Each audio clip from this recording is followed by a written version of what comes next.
Hey everybody, let's just keep going with Cyberforce, issue 4. So, this issue should have been the start of, I almost called it X-Force, Cyberforce, getting into some of its best stories. And why do I say that? Well, what I mean is, like, when you're creating a new comic book series, getting it started is kind of difficult if you're not really good at what you're doing. You got to create the characters, you got to create the setting, the motivations, all that type of stuff to get a thing going. And so often, it seems to me, the first iterations of a thing are often not the best version of it because you're trying to set everything up while also having a dramatic, awesome story. So once you get the setup done and get past the first mini series or the first couple of issues, and you get everything kind of in motion, then you can start getting into the story proper without having to worry about all that setup. So we had the 4-issue miniseries of Cyberforce, which, to be honest, from a story perspective, was really not that good. I mean, I thought the first issue was a pretty decent first issue, but it just was all over the place. It had no focus and just kind of ended like a bad fart. It just wasn't good. And then issue 1, 2, and 3 of the regular series were set up again to tie into the Killer Instinct crossover. And that was issue 1, and then 2 and 3 were just the direct crossovers. So those were fun enough, for sure. But you still don't know hardly anything of any significance about any of these characters.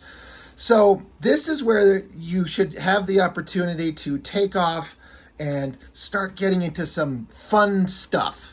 Like, get into some character depth and start building up characters and storylines and, have everything rolling to a good payoff. Does that happen?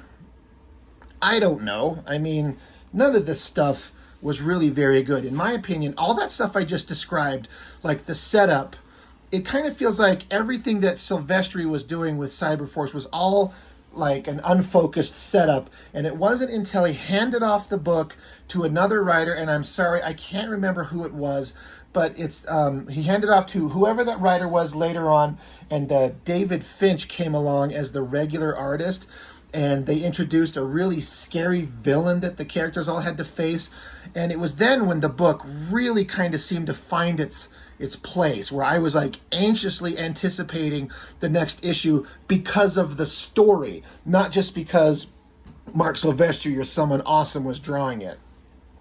So, but there's some vaguely interesting things going on, but mostly not. It's really interesting to have issue 4 Cyberforce and just list all the characters featuring everyone who's on the team.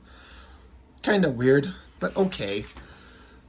Let's flip into this stuff. So you got Mark Silvestri drawing it, and I gotta be honest, I have never heard of before or since Eric Silvestri. I just always assumed that's his brother.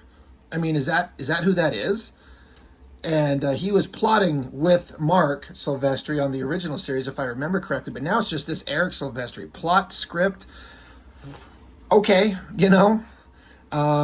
Scott Williams inking, so it's going to be crisp and pretty awesome, like peak Image Comics art. The coloring, Wildstorm and Top Cow, I believe. Is this pre-Top Cow? Yeah, he hasn't named himself Top Cow yet, but oh no, there it is. It's Top Cow. Anyway, those two studios, Wildstorm and Top Cow, in my opinion, seem to have the best coloring. I know Liefeld likes to think that he did, but I don't think that that's true. I think these other studios did. And this is Silvestri at his peak 90s art, Jim Lee imitation, which I've mentioned several times that he, by his own admission, hates and doesn't care for anymore. It's not his favorite thing. I'm kind of two ways about it. It's fine. I like it, but I feel like some of his other works before this and then way later after this look better than what he was doing here, but it's still pretty damn good. I like his use of shadows and chunky shapes like this gun in this hand. That all looks really cool. Bunch of weird villainous bad guys jumping into this group of probably mobsters. And we get giant double page spread. Awesome. Let's flip this shit right over. It's a pretty awesome shot of some bad guys, but they're the most generic, who cares who the fuck they are. They got pale skin. Is it Ripclaw? With like a widow's peak and long ponytails and red dots. Like, I guess they're cool looking. Like the designs suck. Like there's nothing interesting about these designs. It's just Silvestri's dynamic drawing that's interesting. I've never actually paid attention to this before until just this instant. Is this hand with this gun coming really far towards us and just coming like right out of the panel? Like I always kind of noticed this one where it's just in frame, but this giant thing, there's some interesting details on that gun. That's an interesting thing. This is just funny to me. I've never noticed it. Maybe some of you watching this are like, "Who the fuck cares? So what?" I don't know. It's just an interesting thing. It's just have it going off panel like that. That's kind of cool. But I was always focused on kind of like the head, the body, and then the knees. I look at this, and one thing that I see. Again, I keep bringing up Rob Liefeld, but this basic pose of a character jumping with his legs bent exactly like this, with this fucking crotch sticking out. Liefeld has adopted this pose and does it in 90% of everything he does, is that exact pose. It's actually kind of ridiculous. But this is a Marc Silvestri Cyberforce thing. We shouldn't be talking about lesser artists. Pretty awesome face, the line work cross-hatching going on here. Again, Silvestri doesn't seem to care for that type of stuff, I guess, anymore. But pretty awesome spread for a bunch of characters we don't give a crap about. And then it cuts off to some other scene. This is Ballistic. So this character, this girl, was in the original miniseries. She was a bad guy, like the leader of the assault squad of the bad guys that took on Cyberforce proper. And then at the end we find out she's the sister of Velocity, the young girl that the Cyberforce team found and kind of adopted. They're sisters, and at the end of the miniseries, she kind of had her mental control broken, and she's kind of free of the control of cyber data. So now she's off on her own, and then she was not in the first 3 issues, the Killer Instinct crossover. So they jump into it focusing on her, which that's fair. That's an interesting story point to go into. And it gets into some vaguely, I was going to say vaguely interesting. I don't know if it's interesting, but at least it's something. Her backstory. She was I guess as a high schooler, a pitcher. So here you got Silvestri drawing like just a common scene of like her throwing baseball, guys swinging, they win. So she's got a really good arm, a really good aim, which is kind of the point of the character. Holy Lord, look at all the text boxes everywhere. Do we need all of this in here to understand what's going on? This is really on my mind because I brought it up in that Wildcats Alien crossover with Warren Ellis writing, and how I pointed out, if you watch it, I'm just repeating myself, how he doesn't fill up his pages with just all this nonsensical text all over the place. It's just not necessary. It's so over the top. It's writers who are not confident in themselves, feeling the need to fill up the page with words because they got to validate themselves as a writer. Like, look at all this fluid prose I can write. No, just shut up and let the visuals tell it. And of course, there's place for text boxes to explain things, but do you think there's anything really, really, really interesting going on here? But the basic concept is that she's a really good pitcher, and then she was, I guess, a boyfriend that she was telling that she doesn't want to date him anymore. So, of course, he turns into a violent prick, and his buddies beat her with baseball bats and probably shatter her arm. Yeah, they beat her up pretty bad, especially the arm. And, of course, she has a robotic cable-like arm. Everyone's got a robotic arm. So I guess as a teenager, some punk teenage kids beat her half to death and made her have to have a robotic arm. Who knows? She wakes up from a nightmare, pops some pills. She's got her cool little cable. This is girl cable. Robotic arm, scarred eye, violent, mean drinker. Like, okay. Ballistic is her name. Anyway, back with the regular team. You got Velocity, Chip, and Timmy. And so she takes off. She wants to go do something. She's going to a Pearl Jam concert. Let's see. Wildlife Conservation Concert. U2, Pearl Jam, Fishbone, Bjork. Wow. Really throwing in some references that they probably personally like. She's racing through. I always like this scene where she's running down the street and this car changes lanes right in front of her and it kind of throws her off. But this scene of her running, it's the basic like gesture of her running, like switching angles, like one leg extended then the other to show her running, but she gets thrown off course, the car bumps into her, she flies off the thing, and then it's like she's given up. She's not going to be able to make it to the concert just because she got, like, her whole thing is speed. Like, you think she just like, okay, that sucked, I'm glad I'm alive anyway. take off and get there. But she's like, oh, well, they probably won't even show up. Whatever. It kind of doesn't make sense for the character. And then these murderous monster or whoever, villainous bad guys in the beginning here, now it's a murder scene. And so it turns into this whole Batman thing where there's a cop on scene and Ripclaw shows up to help out. Like, okay, that's kind of a cool picture of Ripclaw. Kind of a standard everyday big giant face. Back with Velocity, she's running off into traffic, and then she runs across some scene, the car that cut her off, so she's going to go investigate. And of course, there are a bunch of gangster bad guys with guns, and so she's got to investigate. She sneaks inside, and it's, God, I'm trying to remember, Megawatt and Psychotron. Yeah, there's the names right there. The most uninteresting villains you've ever seen in any comic, almost, but Silvestri makes anything look good. She's like, oh my God, it's Cyber Data villains, but somebody gets a gun behind her head, so now she's going to be trapped.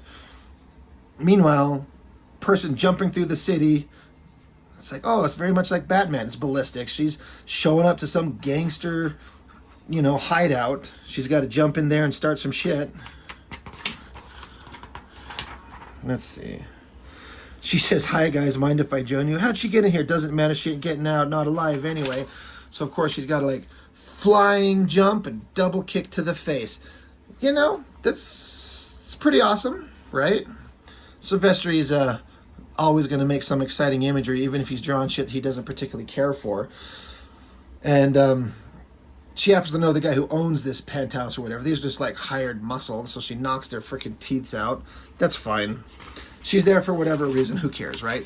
Back to, when I first saw this, because I was like, let me see. Let's go back here a page or two or three. You got this face here. That's Ripclaw. Then you cut to this. I'm like, it's still Ripclaw, right? No, it's not. It's some generic horned monster thing. Or no, who the fuck is it? This is why this is bad. It's this guy, Psychotron. Could you see he's got a pale face and this lightning bolt-ish design on him? It's him. But it looks kind of like Ripclaw. It's not clear. When you got generic Dork 1 and generic Dork 2, and one of them's Ripclaw, and they kind of look the same with pale skin and red designs on their face. And then just random horned monster guy shows up. He kind of looks like that ridiculously boring monster character that Silvestri drew in that when Image crossover happened and Silvestri drew Spawn, and Spawn ended up interacting with some big teeth horned monster thing. It kind of looks like him. It's not him. It's not this guy, but it's just generic boring dork. I like how Silvestri can't but help himself to draw the girl tied up in a chair, but he's got to throw in that back arch and sexy hips and everything. And I gotta be honest, if I was drawing it, I'd probably do the same damn thing. I can't be a hypocrite, but on occasion it kind of stands out. And I can't tell you how many times I feel like I've seen comics recently where it's just a big double page spread of the heroes jumping through a wall of glass or a skylight or something. I'm pretty sure this happens in every Liefeld comic and every other Silvestri comic. Now, Silvestri makes it look good. And I'm always looking at his hot girls drawing Sideblade. That's pretty good. Ripclaw, big giant scene of him jumping forward. Everyone wants to draw Ripclaw doing this. You know what? All right, I'm sorry. Bear with me. I gotta find it. Yeah, here we go. By the time this goes up, it'll be several days later that I did this one. But at the back of it, we had Liefeld jumping in here and doing his big double page spreads. But everyone wants to draw Ripclaw jumping in looking tough with his blade. Look at those ridiculous soft ass uninteresting clawed hands. I mean,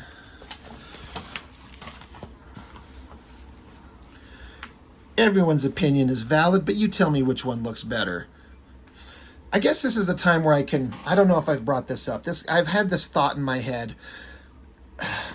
I always seem to make shit about this Liefeld crap, and some people love it and some people get sick of it. But Liefeld's older stuff looks better than his current stuff. And this is not current stuff. This is years old at this point. But his older stuff, his Hawk and Dove, his New Mutants, his X-Force, I feel like that shit looks way better than anything. I've said this before. I think his artwork looks better on newsprint with flat colors. That being said, when I think about, generically speaking, what it is that Liefeld does that I don't like, constant big images of people trying to look cool, guys flexing, girls trying to look hot, explosive action scenes. You could basically say the exact fucking thing about Silvestri. Hot girls, muscular guys, crazy outfits, action scenes everywhere. I could just, generically speaking, you can say the same thing about what they do. It's just that one of them knows how to draw, but he still has an exciting, dynamic vibe. That's what everyone hypes up about Liefeld, including himself.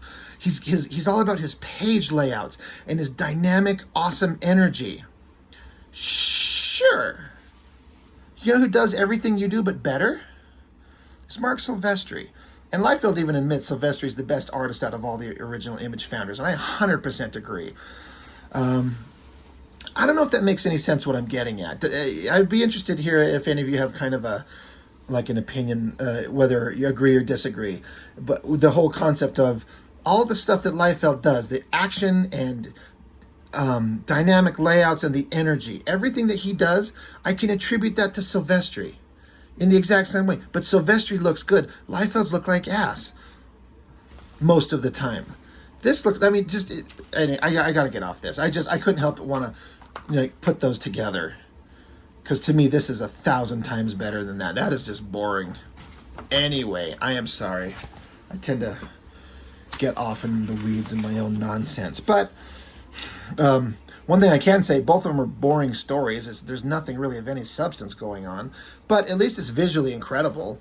They show up. Bad guys start shooting back. Impact jumps down, smashes the ground, and everyone kind of falls off their feet while Heatwave grabs velocity and takes off. I always like this Megawatt, the kind of coloring that they do on him to make him look like energy.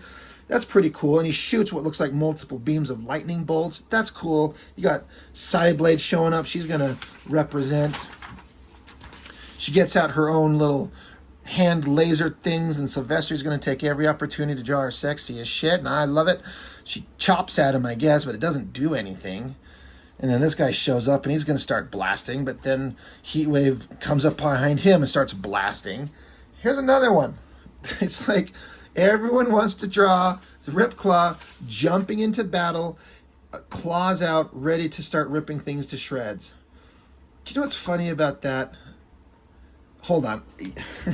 I should look at these things in advance and prepare better.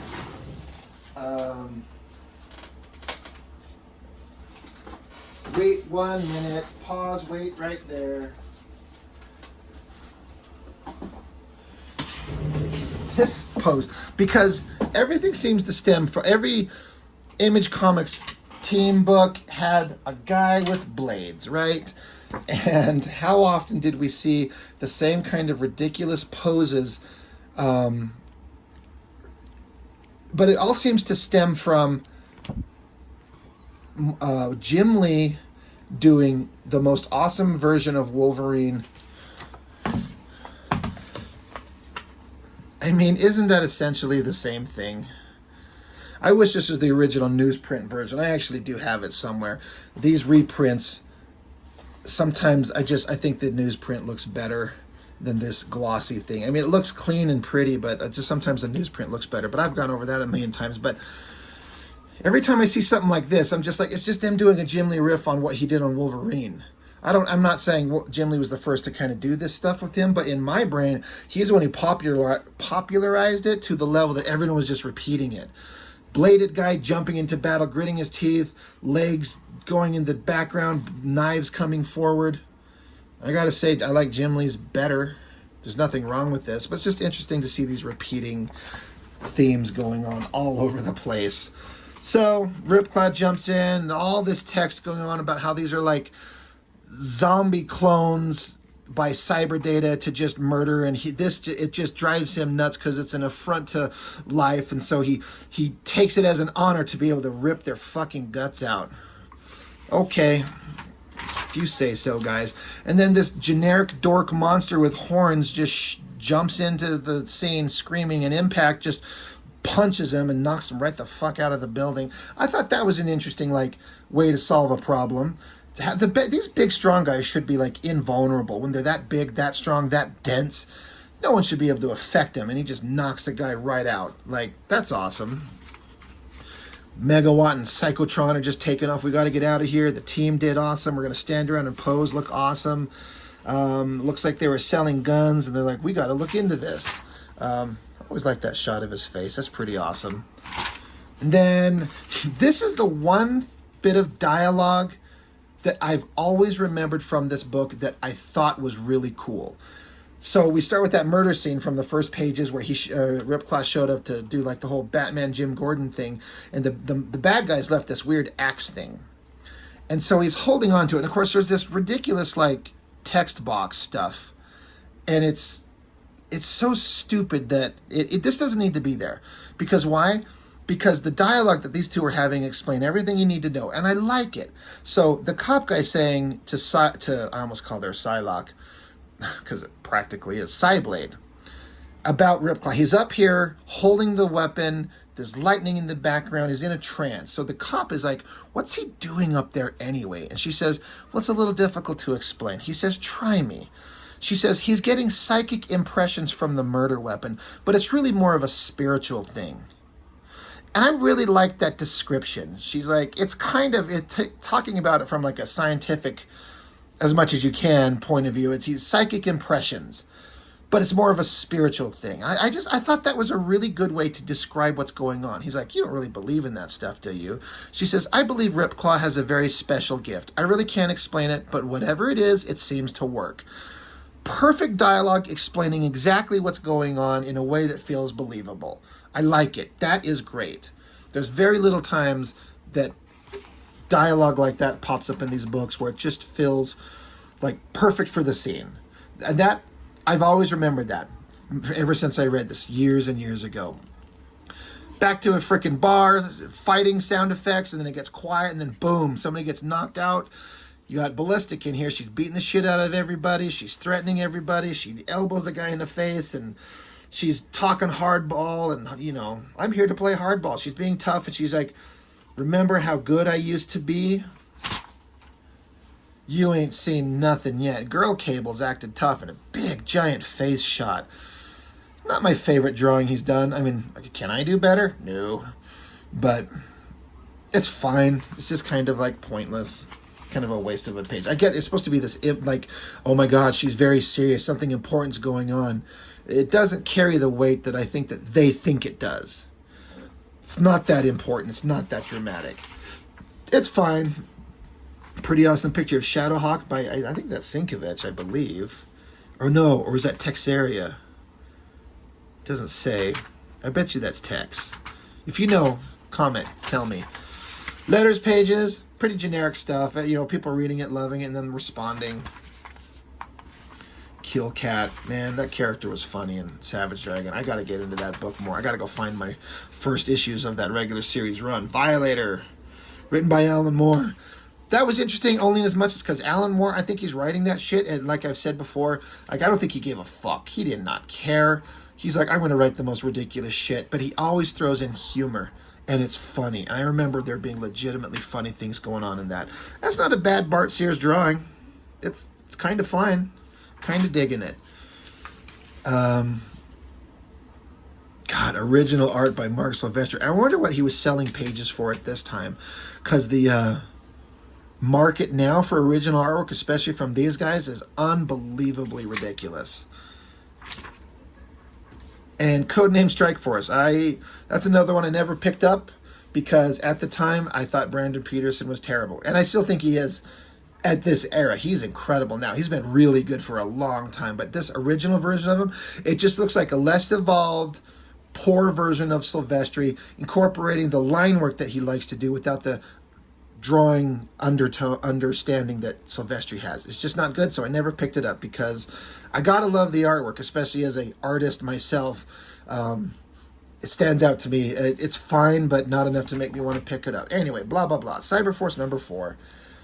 Kind of fun, you know. Like most Image books, there's not much there that's really of any significance, but it was, as I've said, it's fun. It's a really fun time in comics. I miss it.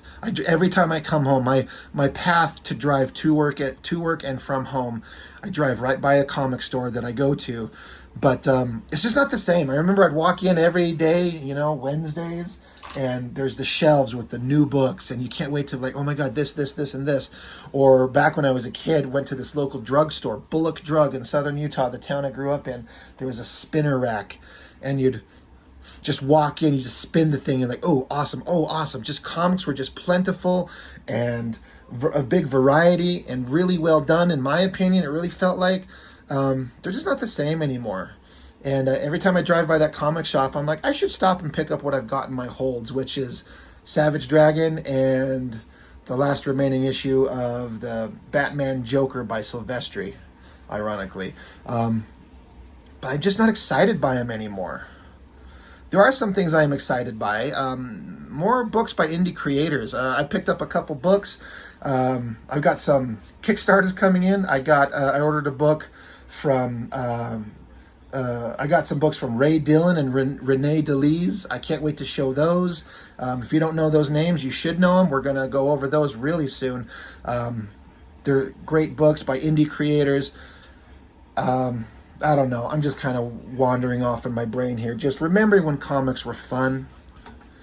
And there is good work out there, but it's not by Marvel or DC, really, in my opinion. It's just nothing exciting. But I'm old and bitter, so what the fuck do I know? Anyway, Cyberforce number 4. Fun stuff, right? For some reason, also, this is another example. This, as I dig through all my books, somehow I find out that I have like multiple copies. I don't know how that happens, because I was never one to buy multiple copies of these books. I always only ever wanted... wow, hold on. Huh. Let me check something here. April 94.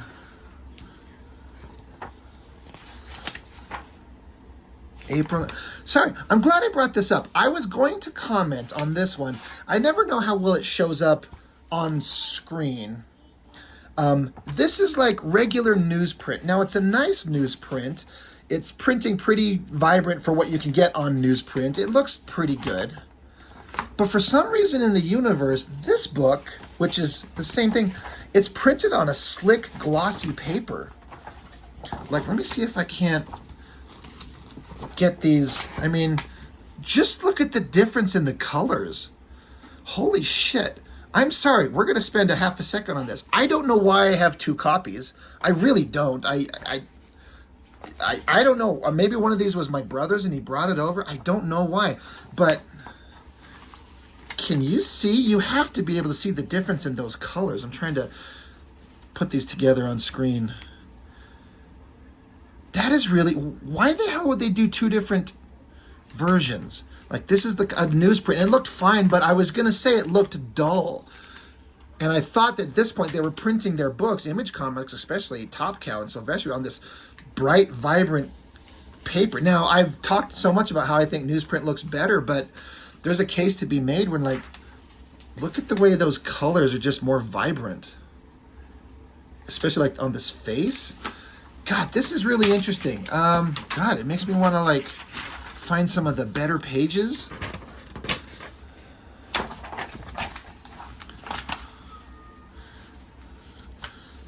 Like, do you see what I'm seeing? You could just see the difference in the way the coloring comes across. I don't know enough or anything about the printing process and how ink and color goes on to paper, different types of paper, but I know that it's different. I guess newsprint, it just absorbs the ink more, and so it comes out duller in this glossy paper. I'm trying to see if you can see the sheen difference. The glossy paper just looks so much more vibrant.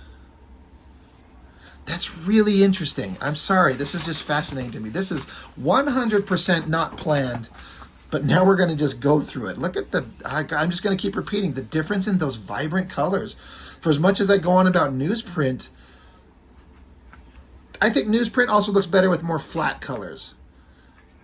And these vibrant colors on this glossy stuff probably looks better that way. This is really interesting. God, I'm so glad, because I knew I had 2 copies of this, but I kind of forgot to bring it up. Is it necessary? No. But I just randomly wanted to grab it, and then just much more clear. I guess we don't need to go through every damn thing.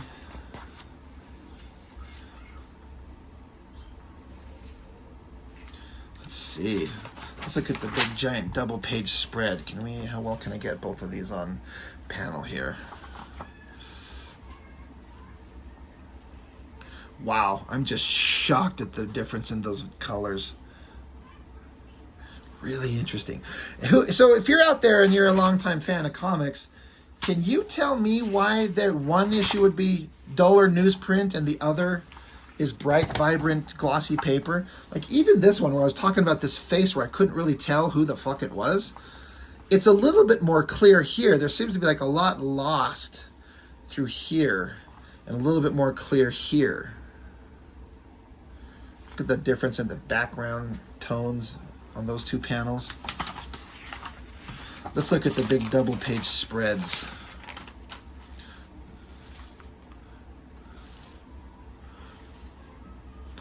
Maybe if I go like this.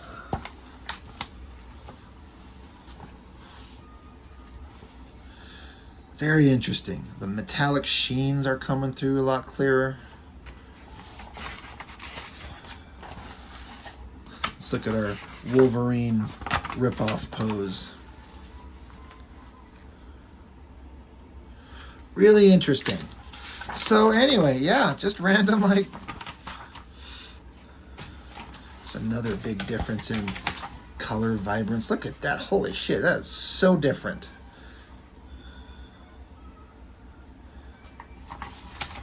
Yes, please tell me what the hell is going on here. Why is it this way? What is the reason for this?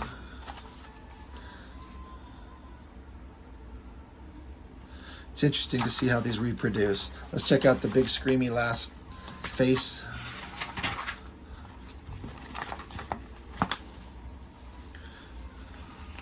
Like even this like classic lens flare at the bottom is just way more bright and vibrant there. Over here there's like a bright sheen on her little metal shoulder pad thing. A lot better over here. Interesting. So anyway, sorry to suddenly deflect off onto this weird tangent here, but yeah, that's really interesting. Anyway, yeah, 2 copies printed on 2 different things from the same era. Let me double check here. First printing, April of '94.